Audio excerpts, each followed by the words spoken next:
Tara, puntahan natin mga Q yung box na nakita natin kanina. Kung ano yon.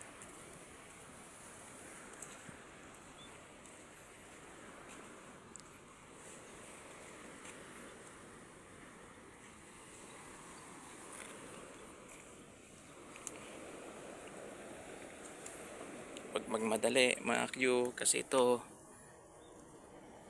kawawa pa mo yan. Ay, yun, sumabit na sa tsinelas natin. Ingat lang, safety first mga Q. Sa mga ganitong ini-explore natin, dapat safety first talaga. Yan. So, dapat makabili na tayo ng safety shoes.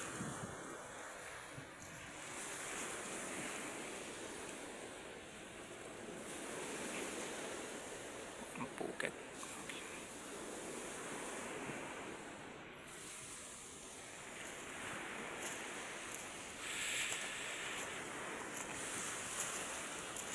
Ay, yung box type mga Q na nakita natin. Ayan.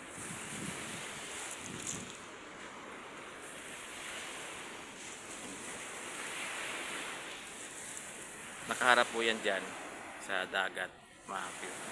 Then dito nyo lang siya makikita.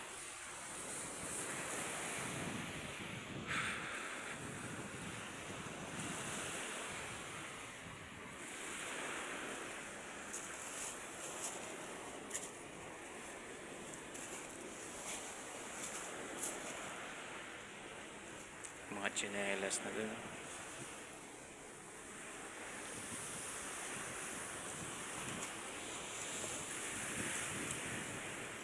Ilang problema mga Q. Walang madadaanan. Kasi ayun may tinik. Grabe naman tong kahoy na to. Dito sa kabila, try natin. Para po siya ano mga Q. Parang CR. Nun.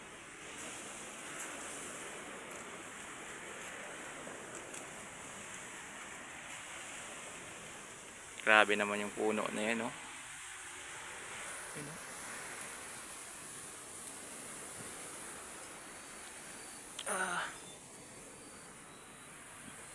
Nakakatakot.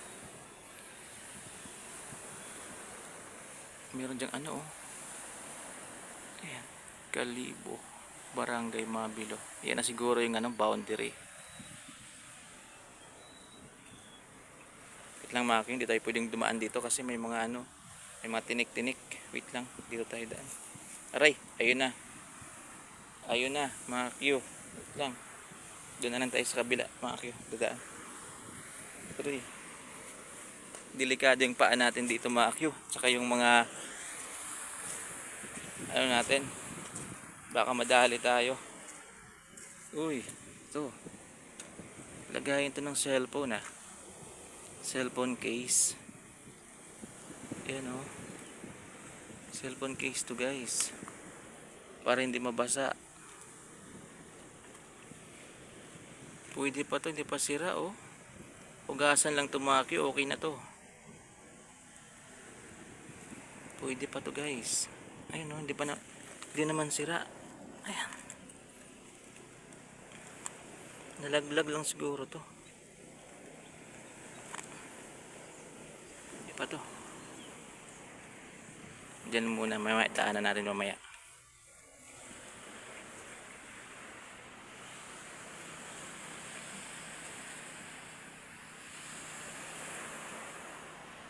At kapag pumapasok kayo mga Q, pag nag-explore kayo sa mga ganito, kailangan alerto lang talaga kayo. Kasi anytime kasi pwedeng may ahas pala. Yan, anytime pwedeng may mga insekto na pwede sa inyong makapinsala mga Q.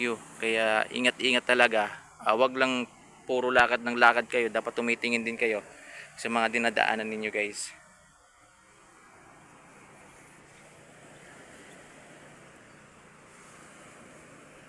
At syempre, magdasal kayo mga Q. Ayun, ayan. Municipality of Kalibo. Ayan. BBM number 16 Barangay Mabilo. Tabi-tabi po. Ano kaya yan mga Q? Parang ano, parang puntod. Ano? May bahay siguro dito dati mga Q.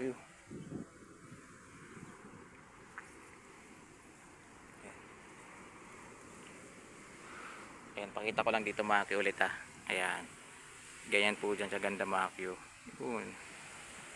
Napaka chill lang po ng lugar na to guys. Napaka stress reliever lang po siya. Mag-isa lang po yung bahay na nandun. Yan, walang makakapit bahay na marites. Mag-isa ka lang po talaga. Ayan. So pwede yan gawing ano, ano tawag doon, parang bahay pahingahan. Ayan.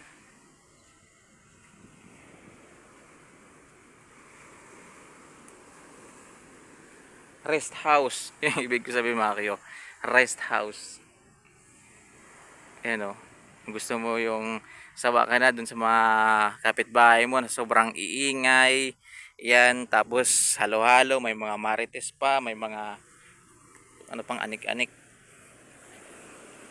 Mga CCTV. Kung sawa ka na sa mga ganun mga kayo. Napakaganda dyan. Yung pangarap ko magkaroon ng bahay sa medyo malayo sa maraming kabahayan. Parang ganun. Ito mga kayo. Dito na tayo. Yan, ayan po siya.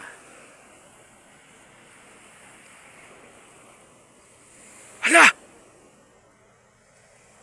Joke lang mga kayo. Ginugulat ko lang kayo guys. Para po siyang ano mga kayo, parang CR. Yan. Ano ba dito dati to? May bahay ba dito? Bakit may CR no? Ayun no? Ayun no? Ayun no? Ayan. Kabila.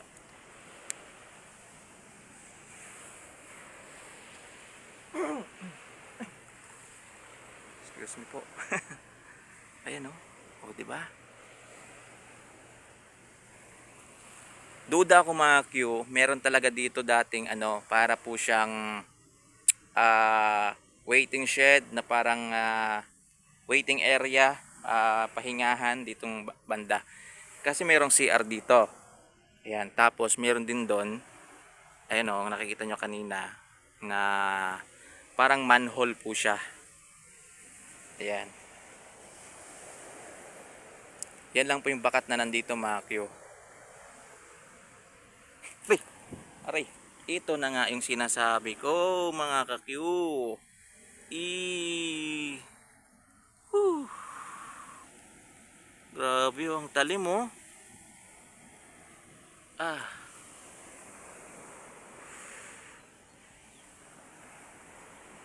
Sakit nun mga Q.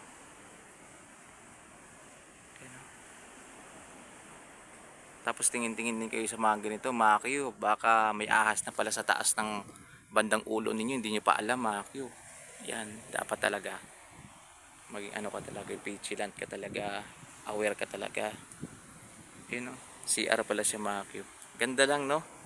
Ayan, so ibig sabihin guys, napakaganda pala dito nung araw. Yun no, kasi yung CR na yan guys, yung mga sinaunang design ng mga CR walang tiles, puro ano lang, semento.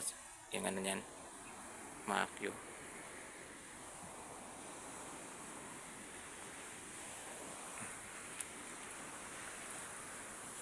Ay!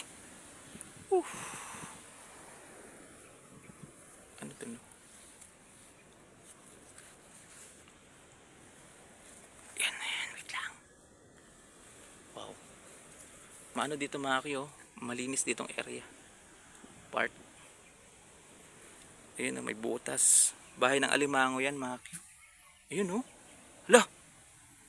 Parang ahas mga Q. Yung laman. Ayun oh. Parang ahas sa loob.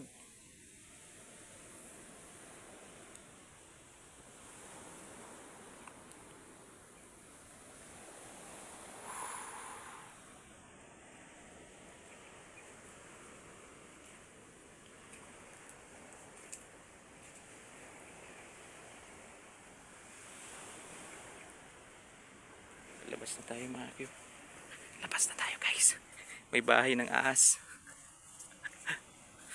Delikado yan guys. Mabilis pa naman yung ahas na yan.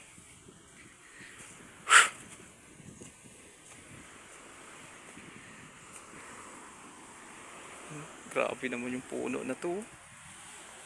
Napakadelikado. Eh.